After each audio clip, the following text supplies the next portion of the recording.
સવારના 4 વાગતા તો આશ્રમ જીવંત થઈ જતો. સરળ હૃદયનો નિર્મલ મહારાજથી એટલો અભિભૂત હતો કે સમગ્ર જીવન જાણે તેમના ચરણોમાં સમર્પિત કરવા ઈચ્છતો હતો. લગ્નના પ્રથમ દિવસે જ નિશાને લઈને તે મહાત્માના આશીર્વાદ લેવા ગયો. કમળનામ ખીલતામ ફૂલ જેવી નિશાને જોયા પછી મહાત્માની નિર્મલ તરફની કૃપા વધી ગઈ. તેમણે બંનેના મસ્તક પર હાથ મૂક્યો. આંખો બંધ કરી ધ્યાનસ્થ થયા. 5 મિનિટ પછી આંખ ખોલી પ્રેમ વરસાવતી નજરોથી બંનેની સામે જોયું. ધીરેથી બોલ્યા, બેટા, તમારું દાંપત્ય અખંડ રહેશે. પરંતુ શું બાબા? નિર્મલે બાબા સામે જોઈ આતુરતાથી પૂછ્યું. બાબાએ નિશા સામે જોયું. નવવધુ નિશા નીચી નજર રાખીને બેઠી હતી.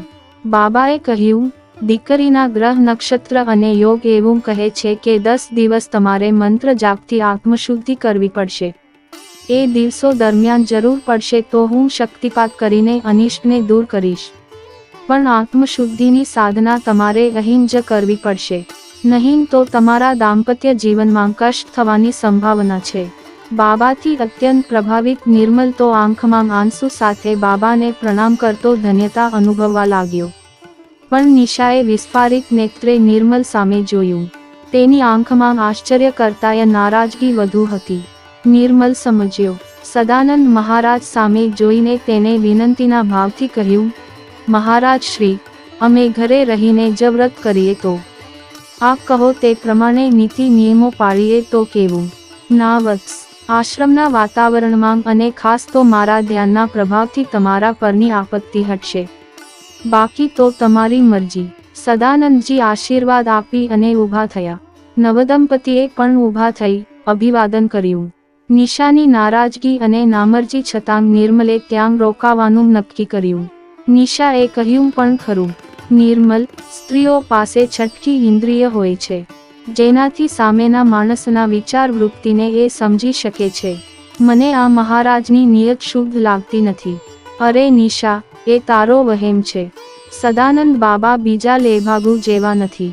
બહુ ઊંચાઈએ પહોંચેલા સંત છે. નિશાએ અણગમાંથી પોતાના ભોળા ભરથાર સામે જોયું. પછી કંઈક વિચારી તેણે ત્યાં રહેવાની અનુમતિ આપી.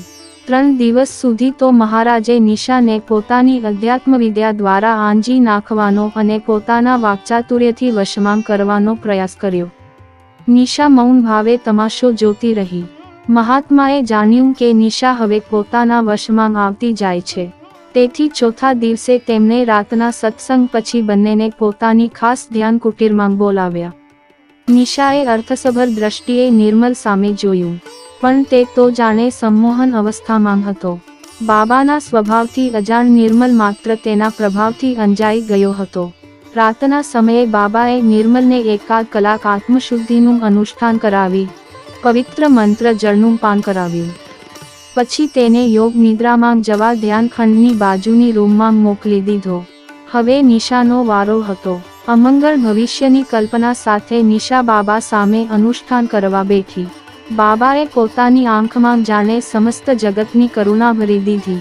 નિશા સામે જોઈને કહ્યું, નિશા, હું તો જીવમાત્રના કલ્યાણ માટે મથું છું. મારી સાધનામાં વિક્ષેપ ઊભો થશે, છતાં તારા કલ્યાણ માટે હું તને અનુષ્ઠાન કરાવીશ. તારા સુખી સંસાર માટે સૌ પ્રથમ તનશુદ્ધિ, પછી મનશુદ્ધિ અને અંતે આત્મશુદ્ધિ સુધી પહોંચવા માટે આજે આપણે તનશુદ્ધિથી શરૂઆત કરીએ. નિશાએ સદાનંદની આંખોમાં દેખાતી બનાવટી કરુણા પાછળની કામના અને તેમના મીઠા શબ્દો પાછળના છળને જાણી લીધું. પણ અત્યારે તે સદાનંદના અભેદ્ય કિલ્લા જેવા આશ્રમમાં હતી. ત્યાંથી સીધો પ્રતિકાર કરવો શક્ય ન હતો. બાબાના પ્રભાવમાં સાનભાન ભૂલેલા નિર્મલને કદાચ બાબાએ ઘેન આપીને સુવડાવી દીધો હતો. એ જ મંત્ર જળ હવે પોતાને પાઈ અને પછી પોતાની દેહ શુદ્ધિ કરવાની સદાનંદની દાનત તેને પારખી લીધી. નિશા વિચક્ષણ અને ઘનશ્યાત્મક બુદ્ધિ ધરાવતી સ્ત્રી હતી. તેને કહ્યું, મહારાજ, આ વિધિ આપણે 4 દિવસ પછી કરવી પડશે. કારણ કે આજે જ હું સ્ત્રી ધર્મમાં આવી છું અને આપણા શાસ્ત્રોમાં આ અવસ્થામાં અનુષ્ઠાનની મનાઈ છે. સદાનંદે નિશા સામે જોયું. નિશા જાણે ભોળા ભાવે સહજતાથી બોલતી હતી. તે સાચું જ બોલતી હશે એમ સમજીને હવે આ અપ્સરાને પામવા 3-4 દિવસ વધારે તપસ્યા કરવાનું મન બનાવી સદાનંદે એ માટે સંમતિ આપી. નિશાએ નિર્મલને પણ આ અંગે કશું જણાવ્યા વિના ફોન પર કેટલીક ગોઠવણ કરી લીધી. ચોથા દિવસે મહારાજે રોજ કરતાં વધારે મુલાયમ વસ્ત્રો પરિધાન કર્યા. અસલી ચંદનની સુગંધથી મગમતું સેન્ટ લગાડ્યું. વાણીમાં બની શકે તેટલું વધુ માધુર્ય અને ચાતુર્ય ભેળવીને રાત્રિ સત્સંગમાં સહુ અનુયાયીઓને વશીભૂત કરી દીધા. ધન્યતા અનુભવતા સાધકો ગદગદિત થઈને મહાત્માને વંદી રહ્યા. રાત્રે 9 વાગ્યે નિશા સ્નાન કરી ખુલ્લી કેશરાશી સાથે અભિસારિકા બનીને ખાસ ધ્યાન ખંડમાં પ્રવેશી. નિર્મલ તો અડધો કલાકમાં યોગ નિદ્રામાં પોઢી ગયો.